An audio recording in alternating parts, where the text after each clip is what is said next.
हमारा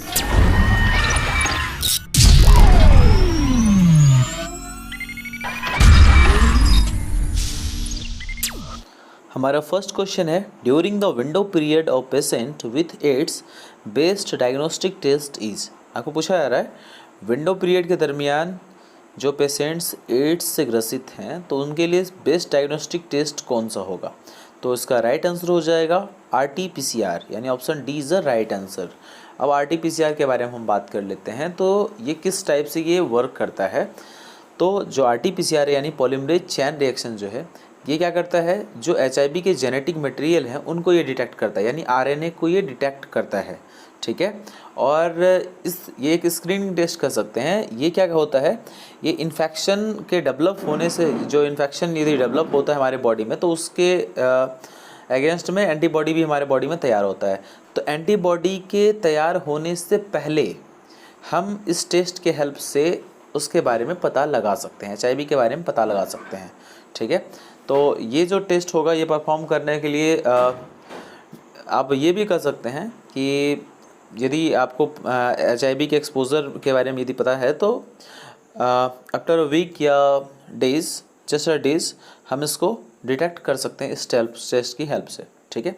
चलिए अब थोड़ा विंडो जो पीरियड है उसके बारे में बात कर लेते हैं। तो ऐसे ये विंडो पीरियड जो होता है वो 31 डेज़ का होता है, और ऐसे मेनली जो हाफ ऑफ इन्फेक्शन जो होता है वो डिटेक्ट हो जाता है 27 to 37 डेज़ के बीच में ही, ठीक है। और 99% जो HIV इन्फेक्टेड इंडिविजुअल्स होते हैं तो उनमें जो होता है वो ज़्यादा डेज हो जाएगा, लगभग 57 days. Question number second, the immunoglobulin found in mother breast milk. अब पूछा जा रहा है वो कौन सा इम्यूनोग्लोबुलिन है जो मदर के ब्रेस्ट मिल्क में पाया जाता है। तो उसका राइट आंसर हो जाएगा ऑप्शन ए IgA। अब सबसे पहले हम लोग इम्यूनोग्लोबुलिन के बारे में बात कर रहे हैं। तो ये जो इम्यूनोग्लोबुलिन है ये एंटीबॉडीज़ है, जो कि आप इसको प्रोटीन कह सकते हैं, जो हमारे इम्यून सिस्टम के द्वारा तैयार किया जाता है। जब कोई भी एंटीजन होता है तो एंटीजन जैसे ही हमारे बॉडी में आता है तो उसके अगेंस्ट जो होता है हमारा जो इम्यून सिस्टम है वो एंटीबॉडी को प्रोड्यूस करता है, ठीक है। और ये जो जो हमारा एंटीबॉडी होता है वो उसके अगेंस्ट फाइट करता है, ठीक है। जो जर्म्स होगा, इलनेस होगा या डिजीज़ होगा, उसके अगेंस्ट ये वर्क करेगा। और ये सर्कुलेट करते हुए हमारे बॉडी में, हमारे ब्लड में, स्वेट में, स्लाइबा में और हमारे ब्रेस्ट मिल्क में ही चला जाता है हमारा IgA, ठीक है। अब यदि हम बात कर लेते हैं कि ये बेबी में जो होता है, बेबी में IgA की कमी होती है। जो स्टार्टिंग पीरियड होता है तो उनमें IgA की कमी होती है। तो वहाँ पे जो होता है, क्योंकि IgA ऐसे बहुत महत्वपूर्ण है, तो IgA जो होगा उनको मिलेगा कैसे, तो उनको ब्रेस्ट मिल्क के थ्रू वो मिलता रहता है। अभी IgA के बारे में यदि हम बात करें तो ये इंपॉर्टेंट क्यों होता है बेबी के लिए। तो ये जो होता है बेबी के रिस्पायरेटरी ट्रैक और जो इंटेस्टाइनल ट्रैक होता है उसको ये सील या कोट करेगा, ठीक है। और जिसकी वजह से क्या होगा, जो भी जर्म्स होगा वो उनके ब्लड स्ट्रीम में इंटर्स करने से बच जाएगा, ठीक है। तो IgA एंटीबॉडी जो होता है वो बेबी को प्रिवेंट करता है बहुत सारे इलनेस से, जिसमें कि जैसे कि वो इलनेस बैक्टीरिया से होने वाले जो इलनेस हों, या वायरस से होने वाले हों, या फंगी से होने वाले हों, या पैरासाइट से होने वाले जो इलनेस होते हैं, उनसे बेबी को प्रोटेक्ट कौन करता है, तो IgA, यानी जो इम्यूनोग्लोबुलिन IgA है ये उनको प्रोटेक्ट करता है, ठीक है।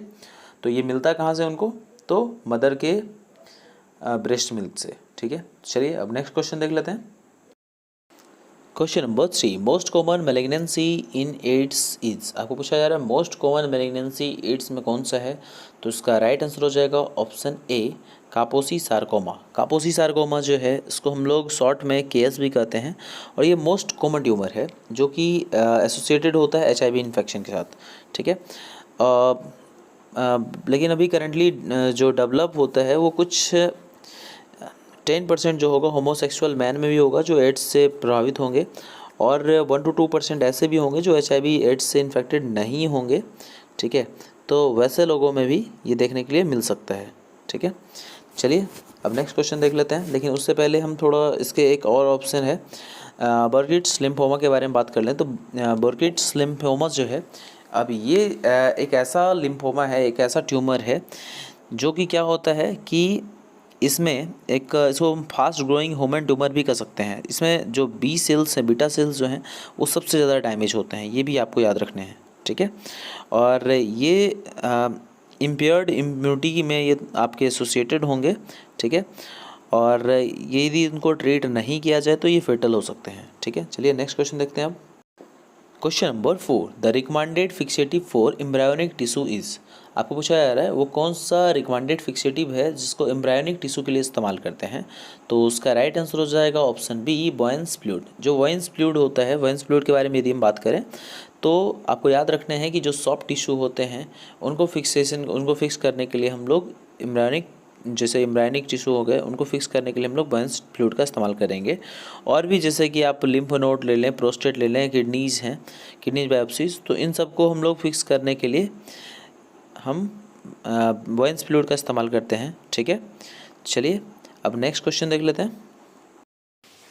Question number 5, the most common infection caused by Epstein Barr virus is. आपको इप्स्टेन बार वायरस के बारे में पूछा जा रहा है कि इसके द्वारा जो मोस्ट कॉमन इन्फेक्शन जो इसके द्वारा होता है तो वो कौन सा है। तो इसका राइट आंसर हो जाएगा ऑप्शन बी, इन्फेक्शियस मोनोन्यूक्लियोसिस, ठीक है। अब यदि हम इप्स्टेन बार वायरस के बारे में बात कर रहे हैं, इसको शॉर्ट में हम लोग EBV भी कहते हैं, ठीक है। ये एक मोस्ट कॉमन ह्यूमन वायरस है पूरे वर्ल्ड में, और ये स्लाइवा के थ्रू जो होता है ये स्प्रेड होता है। तो ये जो मोनोन्यूक्लियोसिस है, ये इन्फेक्शन काउज करने का जो है मेन कारण कौन सा होगा, तो इप्स्टेन बार वायरस, ठीक है। और यदि हम बात कर लेते हैं कि कुछ लोग जो होते हैं, ऐसे भी लोग होते हैं जो EBV से इन्फेक्टेड तो होते हैं लाइफ टाइम में, लेकिन उसका कोई सिम्टम उनमें दिखता नहीं है, ठीक है। तो अब यदि हम बात कर लेते हैं इसके स्प्रेड होने के बारे में कि ये ईज़िली कैसे स्प्रेड होता है, तो यदि हम लोग अपने ड्रिंक्स को या फूड को शेयर करते हैं या किसिंग करते हैं, सेम कप से यूटेंसिल्स, यदि हम लोग कोई भी खाना यदि हम एक ही यूटेंसिल्स से खा रहे हैं या तो टूथब्रश का इस्तेमाल यदि कर लिया गया तो उससे ये फैलते हैं आसानी से, इजीली ये स्प्रेड हो जाएंगे एक लोगों से दूसरे लोगों में, ठीक है। अब हम बात कर लेते हैं मोनोन्यूक्लियोसिस के बारे में। अब यदि हम लोग मोनोन्यूक्लियोसिस के बारे में बात करें तो मोनोन्यूक्लियोसिस को जो है हम लोग इसको किसिंग डिजीज़ भी कर सकते हैं, ठीक है, क्योंकि किसिंग के थ्रू जो होगा ये आसानी से शेयर हो जाएगा। अब यदि हम और बात करें कि इसमें सिम्टम कैसा दिखता है, तो जैसा कोल्ड में सिम्टम दिखता है वैसा ही सिम्टम इसमें भी दिखता है। फीवर होता है, फैटिग होता है, sore throat, swollen lymph node, सोर मसल्स, तो ये सारे कुछ इसके सिम्टम हैं। लॉस ऑफ एपेटाइट हो जाएगा, तो ये सब इसके कुछ सिम्टम हैं, ठीक है। और यदि लोग इससे उबर जाते हैं, यदि सही से ट्रीटमेंट होगा तो 2 to 4 वीक में लोग अच्छी तरीके से इसमें रिकवर कर जाते हैं, ठीक है। चलिए अब नेक्स्ट क्वेश्चन देख लेते हैं। Question number 6, the toxic part of bacterial cell wall is. आपको पूछा जा रहा है टॉक्सिक पार्ट जो है बैक्टीरियल सेल वॉल का कौन सा होगा। तो इसका राइट आंसर हो जाएगा ऑप्शन बी, लिपोपॉलीसैकेराइड, ठीक है। अब यदि हम लोग LPS यानी लिपोपॉलीसैकेराइड के बारे में बात करें तो ये मेजर कंपोनेंट है जिससे कि आउटर मेम्ब्रेन जो होता है ग्राम नेगेटिव बैक्टीरिया के बने होते हैं, ठीक है। और ये क्या करता है, ये स्ट्रक्चरल इंटीग्रिटी जो होता है वो प्रदान करता है बैक्टीरिया को, ठीक है, जो कि प्रोटेक्ट करता है किससे, बहुत सारे जो केमिकल अटैक होते हैं उससे प्रोटेक्ट करता है बैक्टीरिया को, ठीक है। तो आपको याद रखना है ये एक जो मेम्ब्रेन है, प्रोटेक्टिव मेम्ब्रेन है जो केमिकल अटैक से बैक्टीरिया को बचाता है, ठीक है। चलिए अब नेक्स्ट क्वेश्चन देख लेते हैं। Question number 7, which blood cell is increase during poisoning. आपको पूछा जा रहा है पॉइजनिंग के दरमियान जो है वो कौन सा ब्लड सेल है जो इंक्रीज हो जाता है। तो इसका राइट आंसर हो जाएगा ऑप्शन सी, वेसोफिल, ठीक है। ये जो वेसोफिल है ये क्या होता है, जब पॉइजनिंग होता है उस कंडीशन में ये इंक्रीज हो जाता है। यदि हम नॉर्मली इसके बारे में बात करें तो ये हमारे पूरे बॉडी में जो वाइट ब्लड सेल्स जितना सर्कुलेट करता है उसका सिर्फ 1% जो होता है वो वेसोफिल होता है, ठीक है। और यदि रेंज के बारे में बात करें तो 0 to 3 वेसोफिल जो होता है वो प्रत्येक माइक्रोलीटर ब्लड में प्रेजेंट होता है। ये नॉर्मल रेंज है 0 to 3, ठीक है। इससे यदि अधिक होता है तो उसको आप वेसोफिलिया भी कह सकते हैं। तो वेसोफिलिया जो होता है उस कंडीशन में क्या हो जाएगा, ये काफ़ी इंक्रीज हो जाएगा, चाहे ये पॉइजनिंग की कंडीशन में हो सकता है, एलर्जी कंडीशन में भी होता है, ठीक है। तो ये आपको याद रखने हैं कि यदि हम बात कर लेते हैं कि जैसे कि हम बात करें कि ये कम जो होता है उसको क्या कहते हैं, तो उसको हम लोग बेसोपीनिया कहते हैं, ठीक है। आपको याद रखना है बेसोपीनिया में क्या होता है, ये कम हो जाता है, और बेसोफिलिया जो होता है उसमें ये अत्यधिक हो जाता है। दोनों चीज़ आपको याद रखने हैं, ठीक है। और यदि हम बात करें कि ये जो बेसोपीनिया होता है तो वो किसके वजह से होता है, तो इन्फेक्शन की वजह से होता है, सीवियर एलर्जी की वजह से होता है, तो इन सब की वजह से बेसोपीनिया होता है, ठीक है। आई होप कि ये आपको अच्छे से समझ में आ गया होगा बेसोफिल्स के बारे में, कि एलर्जी कंडीशन जब होता है, जब पॉइजनिंग होता है, तो उसमें आपको ये इसका लेवल इंक्रीज हो जाएगा, ठीक है। चलिए अब नेक्स्ट क्वेश्चन देख लेते हैं।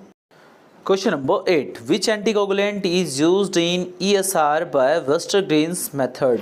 अब पूछा जा रहा है वो कौन सा एंटीकोगुलेंट है जिसका इस्तेमाल जब हम लोग इस्तेमाल करते हैं, ESR टेक्निक का इस्तेमाल करते हैं, एथ्रोसाइड सेडिमेंटेशन रेट जब हम लोग परफॉर्म करते हैं वेस्टरग्रीन मेथड के द्वारा, तो वहाँ पे कौन सा एंटीकोगुलेंट का इस्तेमाल किया जाता है। तो इसका राइट आंसर हो जाएगा option C, 3.8% tri sodium citrate, ठीक है। इसका इस्तेमाल जो होता है एंटीकोगुलेंट के रूप में किया जाता है वेस्टरग्रीन मेथड में, ठीक है। चलिए अब नेक्स्ट क्वेश्चन देख लेते हैं। Question number 9, which method is use to check complete decalcification.